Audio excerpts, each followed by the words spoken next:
네, 여러분 안녕하세요. 반갑습니다. 주식 사고 팔고 놀자 팁입니다. 가장 발빠른 소식을 전달해 드리고 있는 주식 사고 팔고 놀자. 보시기 전에 구독과 좋아요, 알림 설정 부탁드리겠습니다. 그리고 언제나 저에게 여러분들도 힘든데 서로서로 응원의 글, 격려의 글 남겨주신 분들 모두 감사드리겠습니다. 자, 오늘 시장 그야말로 상당히 좀 뭐 폭격을 맞았다. 뭐 이렇게 표현할 수 있을 것 같아요. 특히 IT 반도체에 집중이 됐었죠. 그야말로 더 하락할 수 있었음에도 불구하고 그나마 이 바이오가 살렸다. 이렇게 말씀을 드릴 수 있을 것 같습니다. 그 가운데서도 오늘 또 진단 키트주들의 뭐 상승이 그렇게 뭐 엄청나게 큰 것은 아니었습니다만 그럴 만한 이유가 있었죠. 우리나라에서 제일 많은 그런 확진자가 나온 날이기도 했습니다.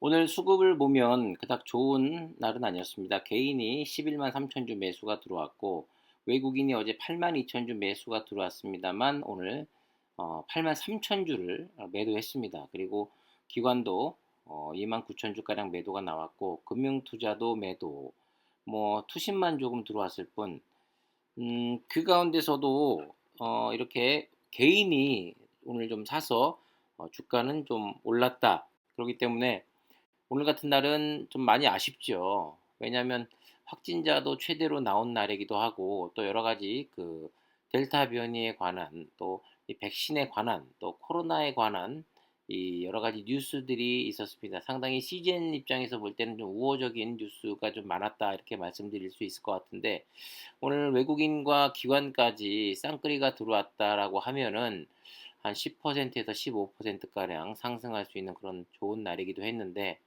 외국인과 기관의 매도로 인해서 오늘 소폭 상승 뭐 0.70% 500원 오른 72,100원에 장을 마감하는 날이었고 시가는 좋았습니다. 73,300원 갭상승 시장했습니다만은 결국 상승은 했지만 음봉으로 끝난 좀 기분 나쁜 찝찝한 짜증나는 네, 왠지 손해본 듯한 그런 날이었습니다.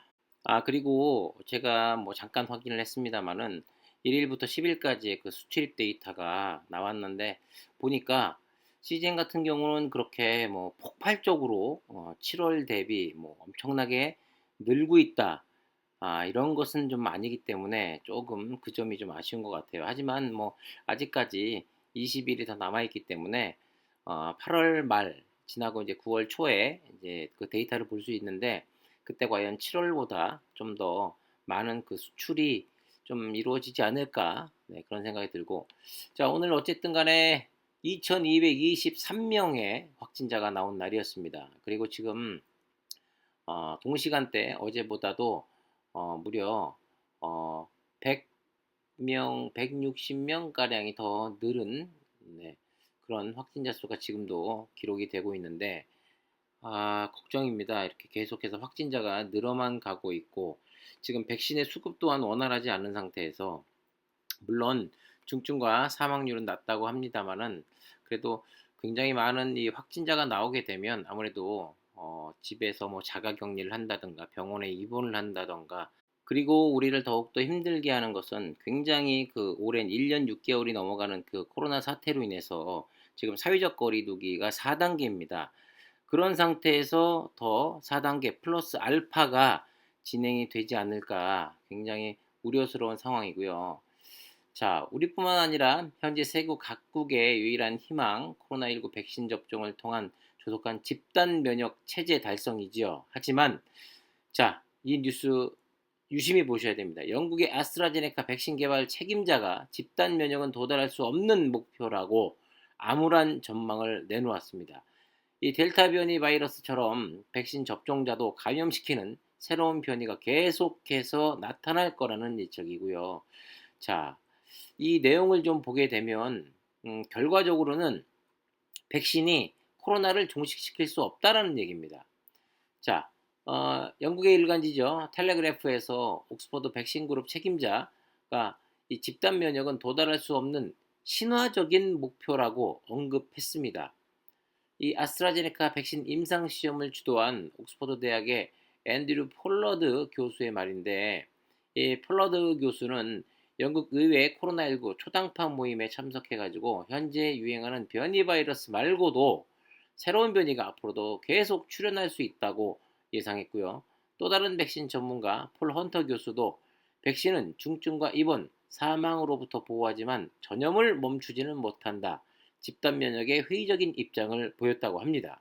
그리고 최근 들어서 미국이라든가 그리고 이스라엘 같은 경우 또 일부 국가에서 그 3차 접종, 그 부스터샷에 대해서 계속 언급이 되고 있는데, 이 교수는 부스터샷이 아직 필요가 없다. 아, 좀 더 그 과학적 연구부터 이루어지고 나서 부스터샷을 할지 말지 결정해야 된다. 이렇게 이야기하고 있습니다.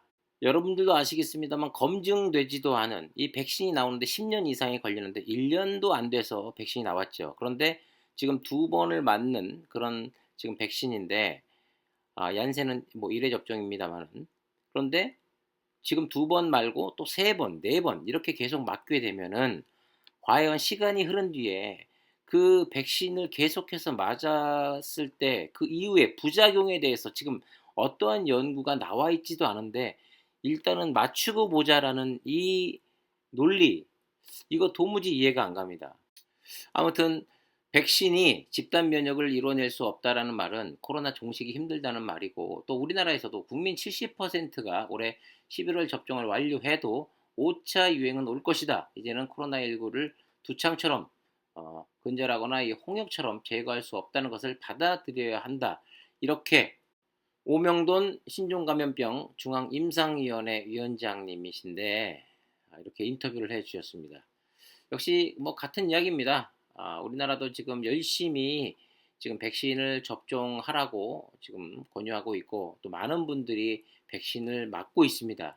하지만 지금 중간중간에 이 백신 수급에 대한 문제도 지금 발생하고 있는 와중에 우리의 목표는 올해 70% 넘게 국민들이 백신 접종을 해서 집단 면역을 이뤄내서 코로나 이전 그 상황으로 돌아가겠다, 이런 원대한 꿈을 갖고 있습니다만, 사실 뭐 우리나라뿐만 아니라 전 세계가 그걸 희망하고 있죠. 하지만 불가능하다고 봅니다. 그 이유는 제 의견이 아니라 여러분들도 가만히 생각해 보십시오. 지금 전 세계에서 가장 백신 접종률이 높은 국가가 어디입니까? 그렇습니다. 이스라엘입니다. 이스라엘에서 어, 집단 면역을 이루었다고 얼마 전에 큰 소리로 떠들썩하게 이야기했고 많은 사람들이 환호했습니다. 이제 우리도 곧 그렇게 될 수 있을 것이다. 하지만 지금 이스라엘 상황이 어떤 줄 아십니까? 가장 많은 백신을 맞은 이스라엘, 네, 지금 현재 상황을 제가 자세히 이야기해 드리겠습니다.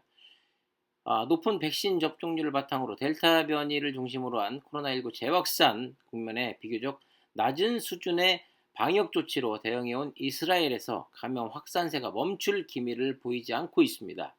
백신 접종자의 돌파 감염은 물론 중증 환자와 사망자 수 증가세도 빨라지면서 추가적인 방역 조치 논의가 본격화되고 있는데요. 자, 이스라엘 어제 그저께죠. 신규 확진자 수가 6,275명으로 집계가 됐습니다. 한때 이 단자리 숫자까지 떨어지기도 했었습니다만 현재 2월 8일 이후 6개월 만에 가장 많습니다. 확진자 수 외에 다른 감염 지표들도 계속 나빠지고 있고요. 전체 검사 수 대비 확진 비율이 4.8%로 약 5개월 만에 최고 수준에 지금 도달했습니다. 오늘 오전 기준 중증 환자 수가 394명으로 불과 일주일 전 232명보다 약 70%가 늘었고요. 그제 하루 동안 16명이 사망한 것을 비롯해서 이달 들어서만 최소 82명이 코로나19로 목숨을 잃어가지고 누적 사망자 수가 6,559명이 됐습니다. 우리나라의 거의 뭐 4분의 1 수준의 그 인구수인데 지금 굉장히 심각한 겁니다. 델타 변이를 중심으로 한 감염 확산세 속에서도 이스라엘은 높은 수준의 방역 조치를 하지 않은 대신 아동, 청소년 등 백신 접종의 사각지대를 줄이는 방식으로 대응을 해왔는데, 자, 결국에는요, 당국도 감염 지표의 지속적인 그 악화를 고려해가지고 추가적인 방역 조치를 서두르고 있다고 합니다. 다만 그 사람의 이동을 제한하는 봉쇄 조치를 놓고는 의견이 엇갈리고 있고요. 이스라엘이요. 인구 대비 1차 접종자 비율이 무려 62%입니다. 그리고 2차 접종률까지 마친 사람이 거의 뭐 58% 선이라고 하는데, 그런데도 불구하고 6천 명 이상의 지금 확진자가 나오고 있는 상황입니다. 그러니까 우리나라에서도 밝혔고, 지금 아까 그 아스트라제네카에서 백신을 연구했던 사람도 밝혔습니다만, 백신을 뭐 70%, 80% 맞는다고 한들 집단 면역은 이제는 물 건너 갔다, 불가능하다.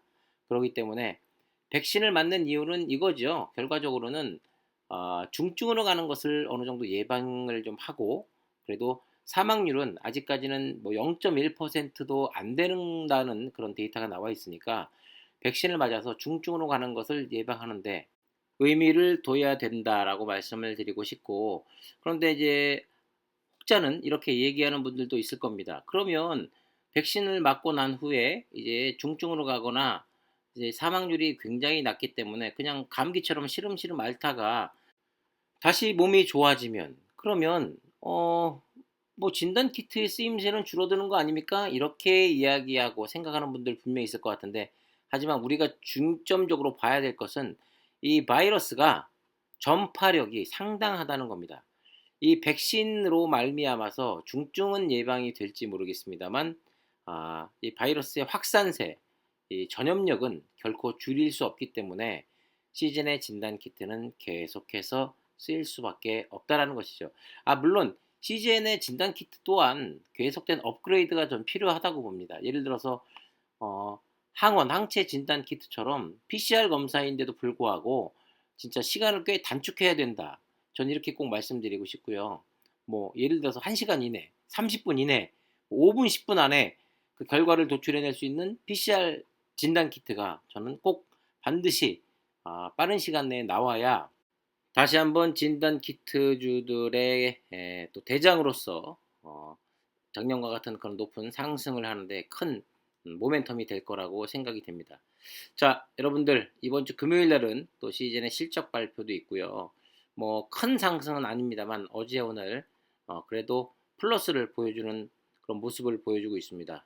자, 이번 주에는 어디까지 과연 좋은 상승의 흐름을 보여줄지, 어저께 매수하고 오늘 매도한 외국인이 또 내일은 또 매수로 돌아설지 유심히 지켜보시면서 제 영상에 많은 그 좋아요와 구독도 부탁드리겠습니다. 자, 파이팅 하시고요. 아직 포기하긴 이릅니다. 힘내십시오. 지금까지 주식 사고 팔고 놀자 TV였습니다. 감사합니다.